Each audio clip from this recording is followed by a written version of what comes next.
And this is a vital, there are actually two more points in Parshas Bo. Okay, the first one is Perek Yud Beis Pasuk Lamed Aleph. Perek Yud Beis Pasuk Lamed Aleph is just a cute idea that somebody once said. And it's an interesting question. And it says like this. It's on page 356. Let's pick it up from Pasuk Chaf Tes. Vahi b'chatzi alayla is at midnight.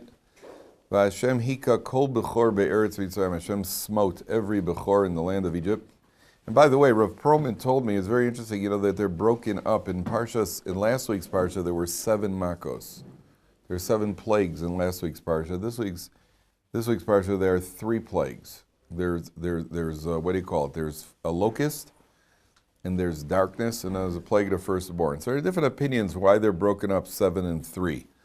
But one of the ideas is that these 3 things all have one thing in common. The 3 that appear in this parsha have one thing in common. All 3 of them involve darkness. Because it says when the locusts came, it was so dark people couldn't see the earth. They were so coated with the earth. There's some sort of visibility problem. Plague of darkness obviously involves darkness. And here you see it's Vahi b'chatzi halayla at midnight when it's darkest, at the darkest point. That's when Hashem smites. And therefore, you see that these 3 all have what do you call it in common? Comment or question? Question. Yes.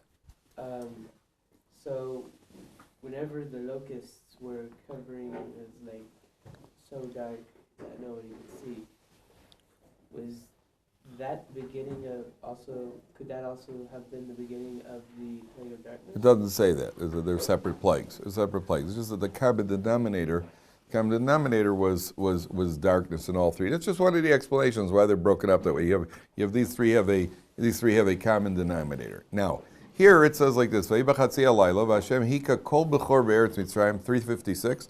Hashem smote every bechor in the land of Egypt. Mi bechor Paro hayoshev al kisa, from the firstborn of Paro, ad bechor hashvi asher b'veis habor, to the bechor of the prisoners, v'chol bechor behema. Now I want you to look at one of the interesting words. The Vilna Gaon says, take a look at the word mi bechor. Do you see where it says kol bechor? And then mi bechor. Now the main word in the word bechor, you notice it's spelled beis chaf vav resh. Okay? But the vav is just the vav is a vowel letter. If you look on the next line, it says mi bechor without the vav. It has to do with the grammatical structure. The 3 letters that make up the root of the word bechor are beis chaf resh. Beis chaf resh. Now it's very interesting. What is a firstborn entitled to in halacha? Gets a double portion. Firstborn gets a double portion. So let's say a man dies and he has 5 sons. What you do is you divide it into 6.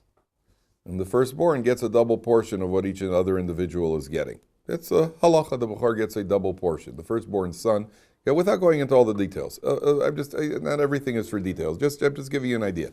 The firstborn son gets a double portion. Now it's just interesting to look at the word bechor itself. What's the letter in the aleph beis that comes before a beis?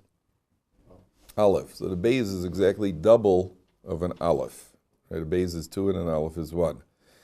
The chaf is how much numerically? What's the numerical value of a chaf? It's 20. What's the letter before a chaf? A yud, which is 10. The chaf is exactly twice the numerical value of a yud. And a resh is 200. The letter before the resh is a kuf. So that the resh is 200 is exactly double the kuf. The entire essence of the word bechor is double. The bechor is the double, he gets the double portion. And the word bechor is, each one of the letters is double the letter before it that you find in the aleph beis. Okay? Now, Paro gets up, pasuk lamed, vayakam Paro laila. Paro gets up at night. Hu v'chol avoda v'chol Mitzrayim. V'tehi tza'aka gedola b'Mitzrayim ki ein bayis asher ein shameis. There's no house there's no house, the door is opening again. There's no house where no one has died. So there's a tremendous yell in Egypt. Now, look at the next pasuk, 3 lines from the bottom. Vayikra leMoshe ula Aaron laila. He calls Moshe and Aaron at night. Now, anything bother you about that, Usher, the structure over there? Vayikra leMoshe ula Aaron, what should it say? If you want to say he called them at night, how would you say it in Hebrew? What? I wouldn't say Laila. How do you say Balayla? I would say Vayikra LaMoshe Aaron Balayla. Vayomer Kumutsu Mitochami, get up and go from my nation. Gamatem you, Gam Ben Israel, also the Jewish people. Take it all, you're all go.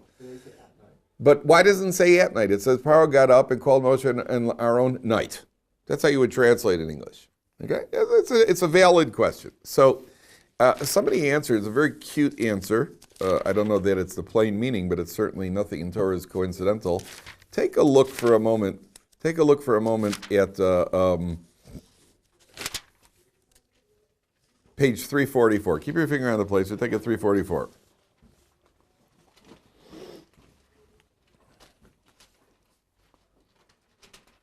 Right at the bottom of 344, 4 lines from the bottom. So it says, Vayomer lo Paro. This is after Moshe has informed Paro about what's coming. And look what Paro says to Moshe. Vayomer lo Paro, lech me alai, go.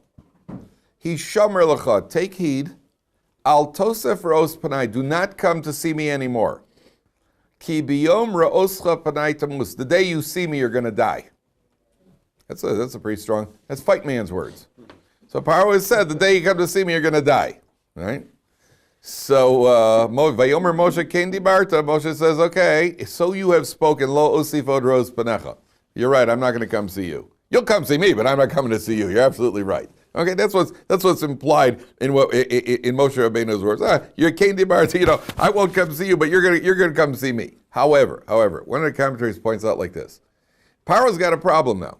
Because he said, Moshe, next time, in other words, in the vernacular would be, next time we meet, you die.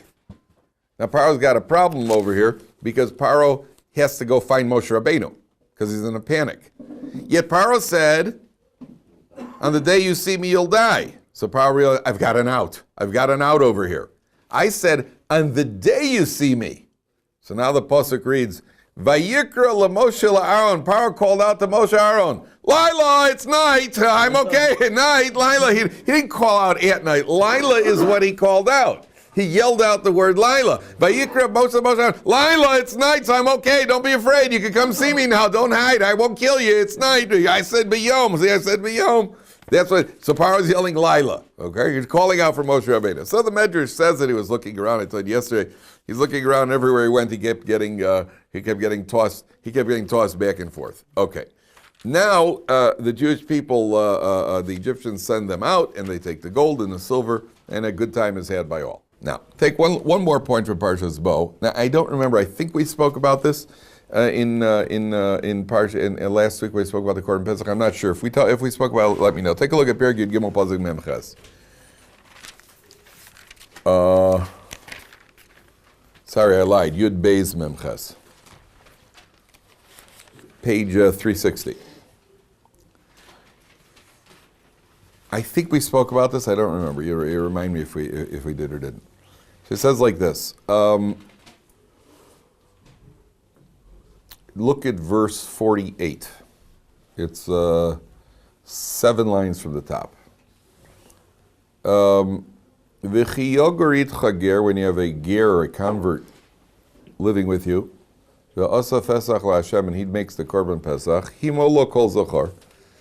All males should be circumcised. Ve'oz yikrov la'aso, so then he will engage in the korban pesach. V'hoya ke'ezrach ha'aretz, so he'll be like any other citizen. And then it says, V'chol orel lo yochabo. Any uncircumcised male may not partake of the korban pesach. Did we speak about this? The idea of the orel, the connection between the orel, an uncircumcision, and korban pesach. Did we mention this? Okay, let's just mention it again because it's so fundamental. There are 2 mitzvahs in the Torah. Torah says over here, if somebody's not circumcised, cannot participate in the korban pesach. Now, how could he have such a thing? He could have somebody who has intentionally neglected circumcision, which certainly means he's a sinning Jew.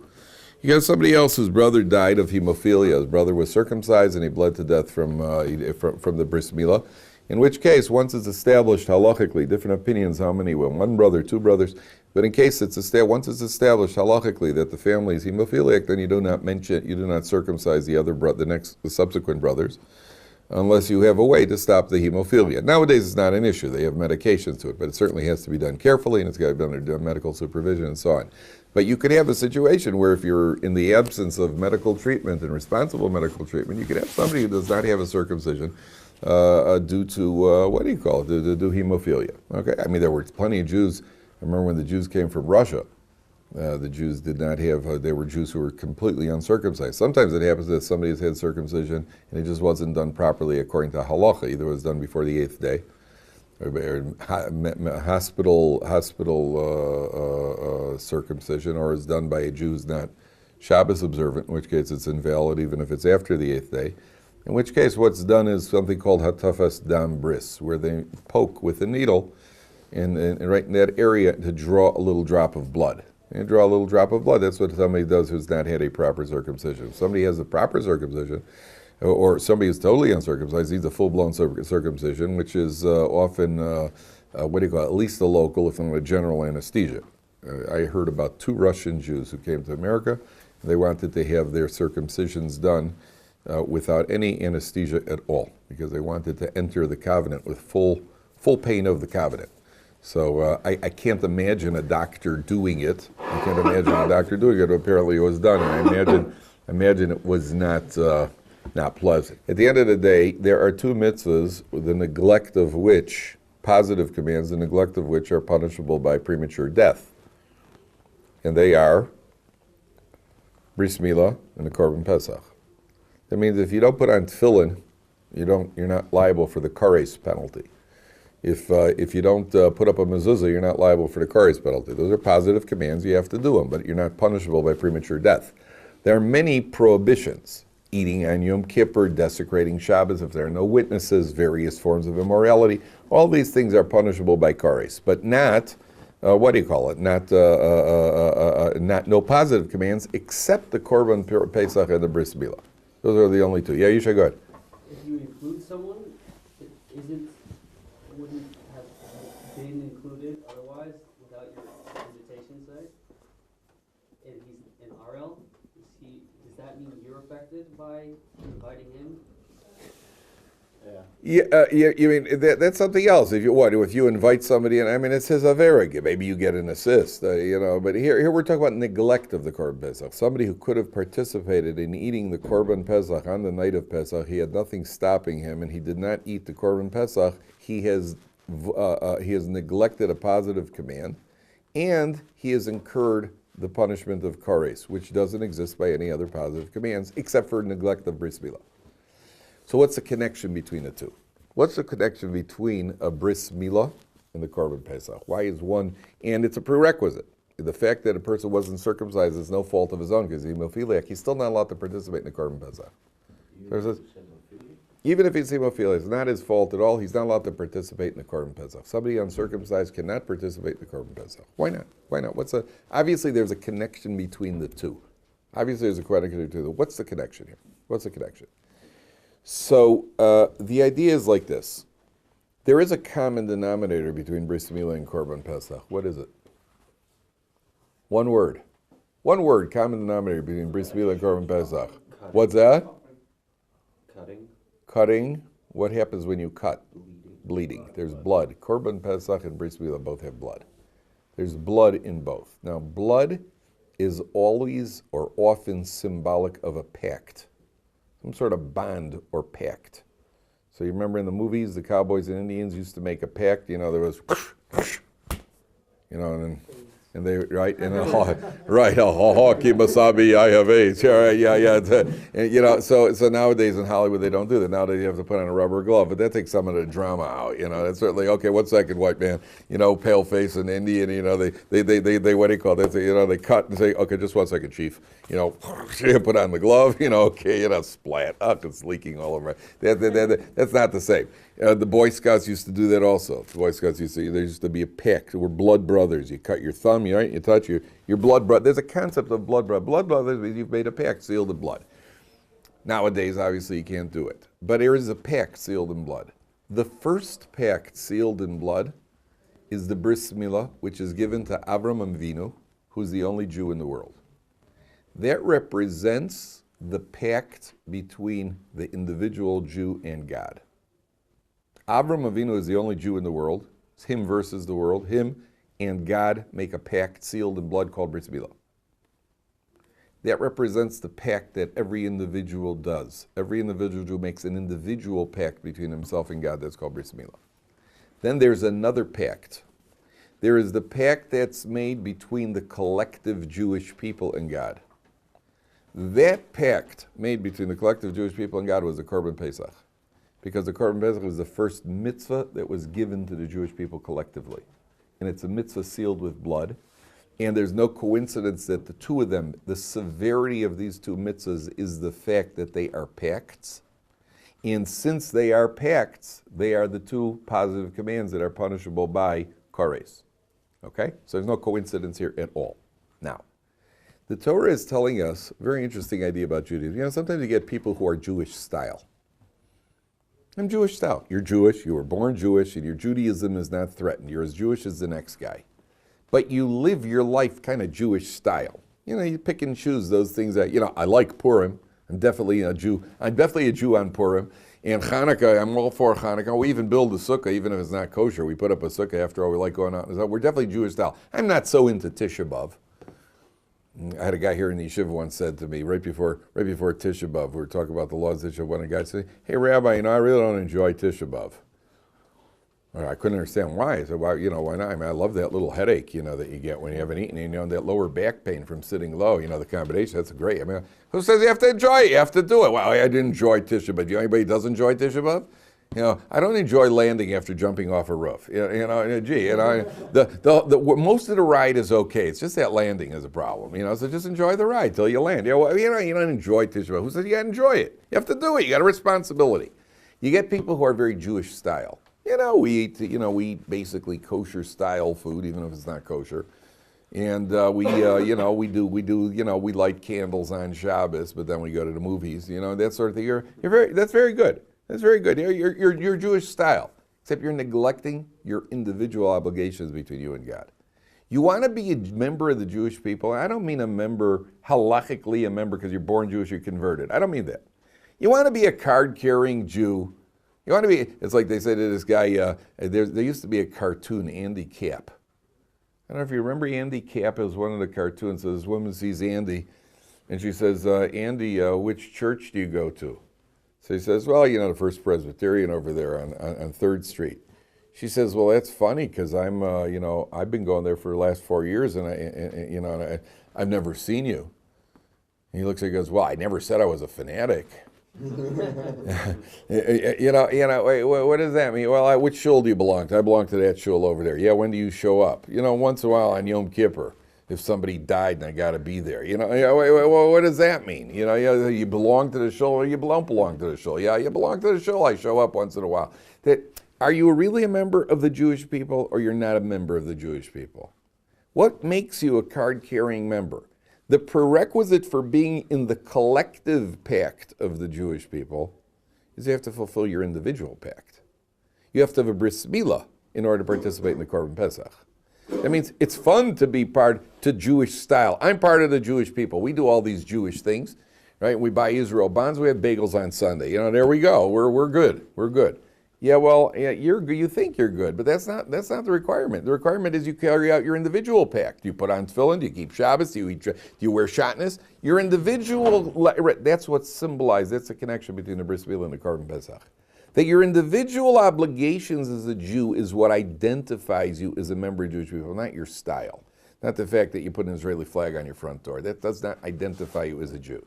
That identifies you as somebody who spent money on an Israeli flag. It doesn't identify you as a Jew. It doesn't identify as anything other than you felt like doing that.